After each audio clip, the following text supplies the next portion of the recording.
All right, guys, next up I want to talk about your overhead position. You guys have probably heard me say in the voiceovers whenever doing dumbbell movements like push press, finish with elbows locked out by your ears. The same thing applies here, but our bar path is going to be a little bit different because we don't have an individual dumbbell on any given shoulder, and we have to make sure that we don't clip ourselves on the way up. So whenever I'm doing a strict overhead press, for example, I don't want to have that super high elbow position that I would have for a front squat. I actually want to drop my elbows and get a full grip on the bar and almost kind of have my knuckles facing upward as if I'm about to, fist pump down at the Jersey Shore. So from here, drop the elbows, puff up the chest, and then you're going to physically push your head out of the way, bring the bar up, and then finish with elbows by your ears. So if I'm doing a few touch and go reps, dip, drive, I'm physically moving my head out of the way of the barbell instead of rainbowing the weight out of the way, right? Makes sense? Really won't be very possible to physically rainbow the weight if it's anything relatively heavy. So getting your head physically out of the way,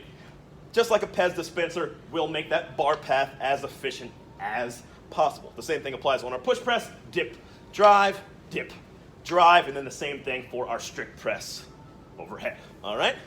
Get after it.